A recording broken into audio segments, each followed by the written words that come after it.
Special conversation this week with MIAA Commissioner Mike Racy. We're bringing on a special guest to help us break down the MIAA tournament.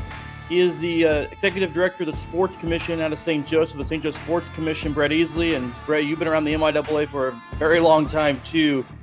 It's going to be tournament week here in a few days. I guess we'll start off right there. MIAA tournament. Brett, we'll start with you. Some of your biggest, fondest memories of helping out with that tournament for so many years. Well, I tell you what, you mentioned being around the MIAA. I think I added it up. It's over half my life, and I'm not young anymore. But it's been fun and special. It's scary to believe that 20 years now. First off, I feel like we just celebrated 15 years in Kansas City, 10 years in Kansas City, and just goes to show you time flies when you're having fun. But, I remember the first, always special to me because I happened to have been on the coaching staff with the Missouri Western men. And, not only has it been fun to see the tournament evolve, it's just been really fun to see that area of downtown Kansas City evolve because when you walked out of 12th Street in the Marriott in those days, you walked a couple blocks down the street. Needless to say, it looks a little different there than it did now. I think the MIAA has helped grow that, revitalize that, no question. Municipal Auditorium and its renovations over the years have helped grow that, but certainly Power and Light and the T-Mobile Center have just helped really make that area what it is. And the MIAA really kicks off March Madness in that area, but just a lot of fun to basically what's been 20 weeks of my life in Municipal Auditorium over the course of the last couple of decades. And goodness, have we seen some great basketball as well. Commissioner, for you, as we're embarking on the newest milestone for the tournament too, just what has made Municipal and Kansas City the right home for this tournament all these years? Well, I'd start off by saying it's people like Brett that devote their time to making the event a success. It's a labor of love. Municipal's an old building, but we bring it to life every March, and I would just say it's the people that have worked hard the last 20 years to really make the tournament a possibility, both folks in the MIAA office, Ralph McFillin, Jim Johnson, Bob Richter, commissioners before myself, and their great staffs, and certainly the current group that we have in the MIAA office, I feel is a collection of all-stars that work a number of hours getting ready and getting things polished up and ready to welcome MIAA Nation to Kansas City. But it's people like Brett. A lot of people in the MIAA around the region don't realize how much our tournament committee does. A lot of conferences have, I think, ceremonial tournament committees that folks that really don't necessarily roll up their shirt sleeves and make things happen. But when Brett got involved with the tournament as a member of the tournament committee and then as tournament committee chair, that group historically is really why the tournament, I think, has been such a success in Kansas City. So it's really the people, Chris, that have been a part of doing what we do in Kansas City every March that I think allows us to really lay claim to the best small college basketball tournament in the country, men and women on the same court, same week, and no one really does it better in the MIAA. Brett, for you, being a former tournament chair, what goes into making sure that, from what we see, everything rolls to perfection, even though there's probably some hiccups along the way of getting everything ready to go for tournament week? Well, I think I echo Mike's sentiments. It is really about people. It's a lot of hard work, but you make a lot of great relationships as well.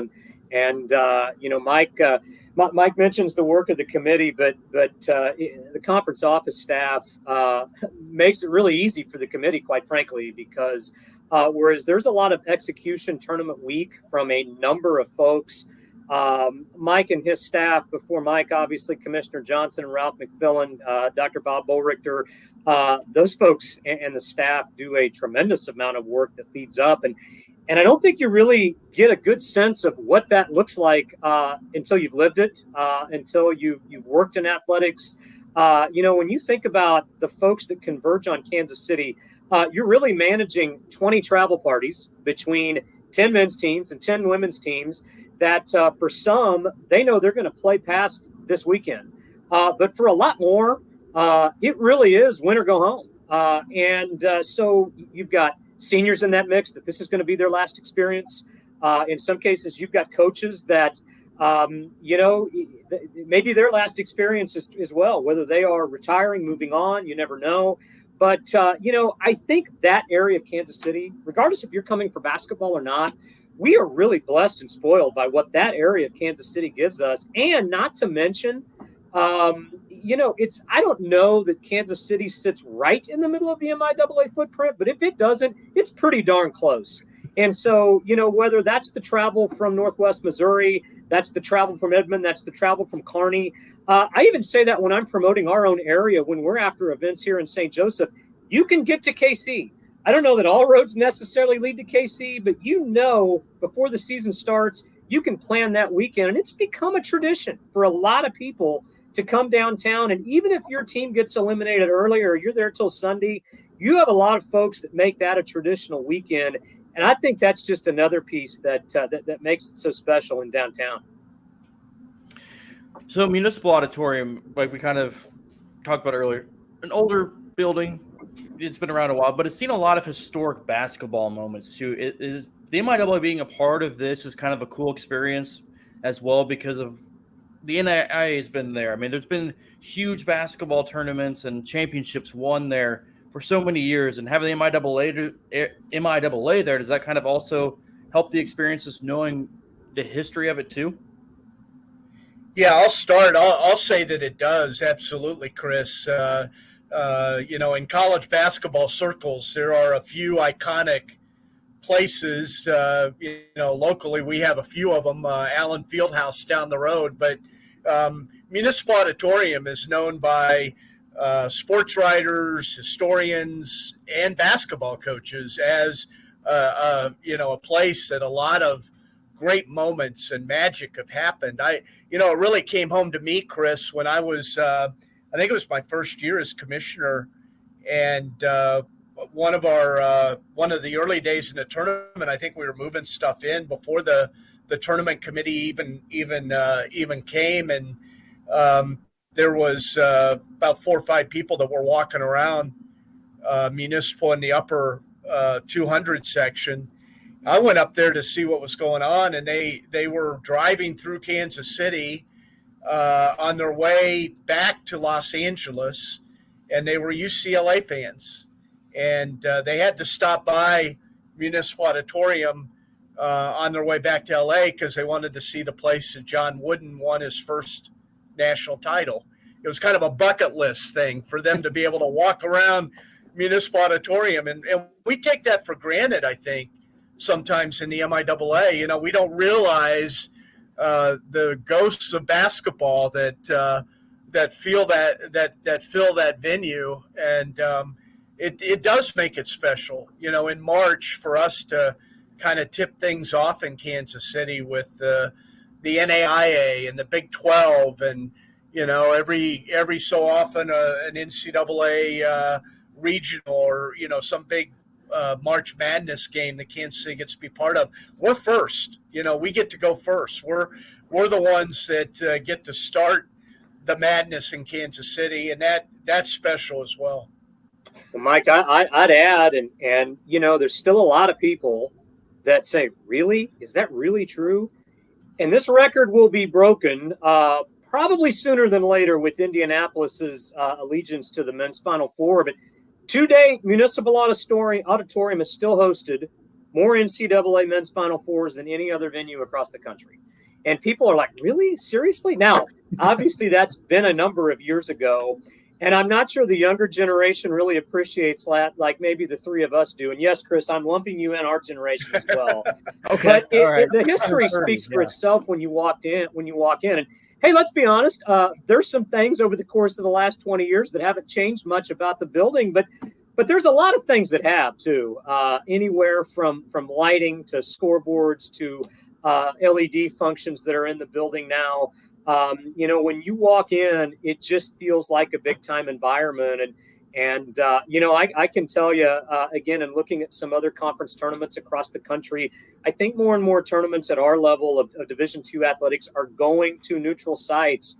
But I've never taken for granted the opportunity that we have here in KC to compete in the venue we compete in and the setting we compete in against the competition we compete against as well.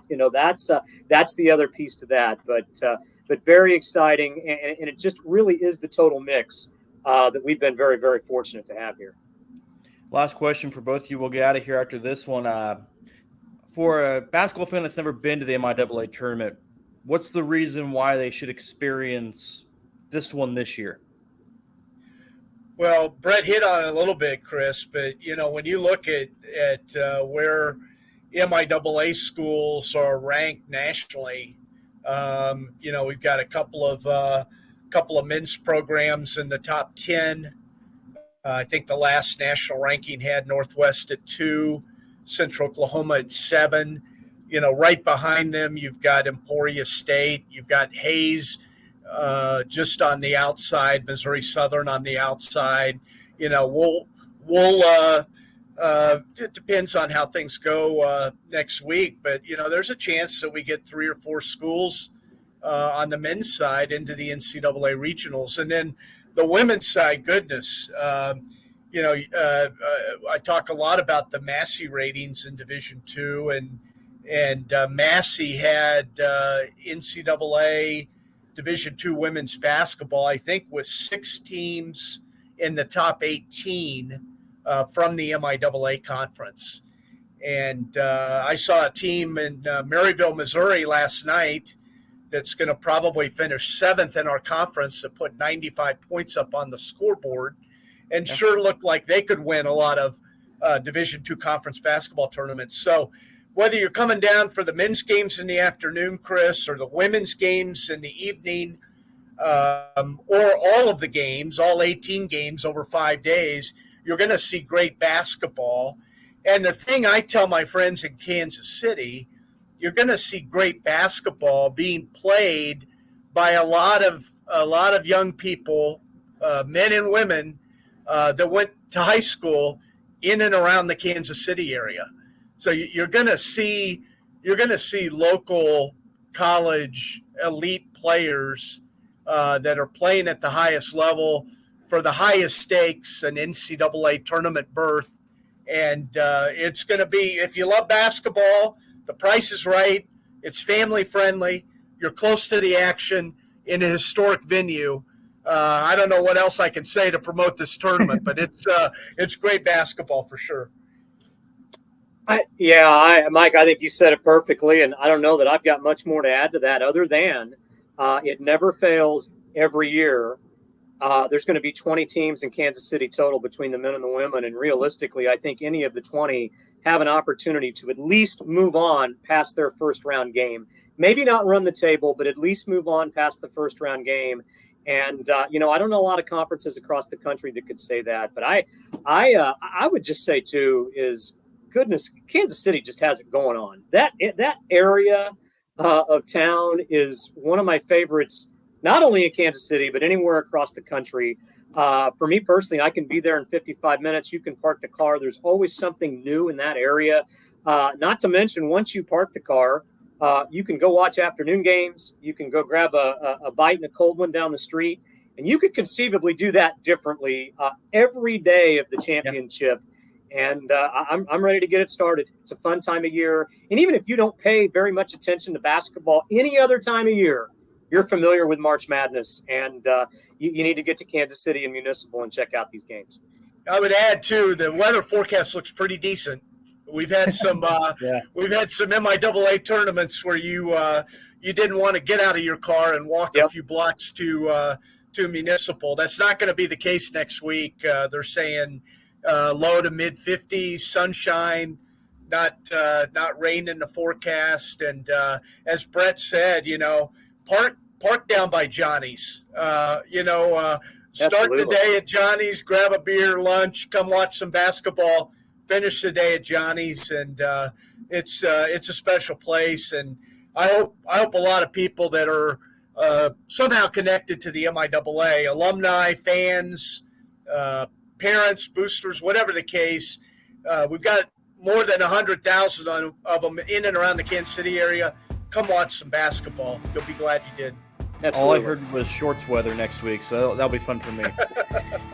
Executive Director of St. Joe Sports Commission, Brett Esely, MIAA Commissioner Mike Racy, thank you guys for the time this week, and looking forward to the tournament next week. You bet. Thanks, Chris. Enjoyed it.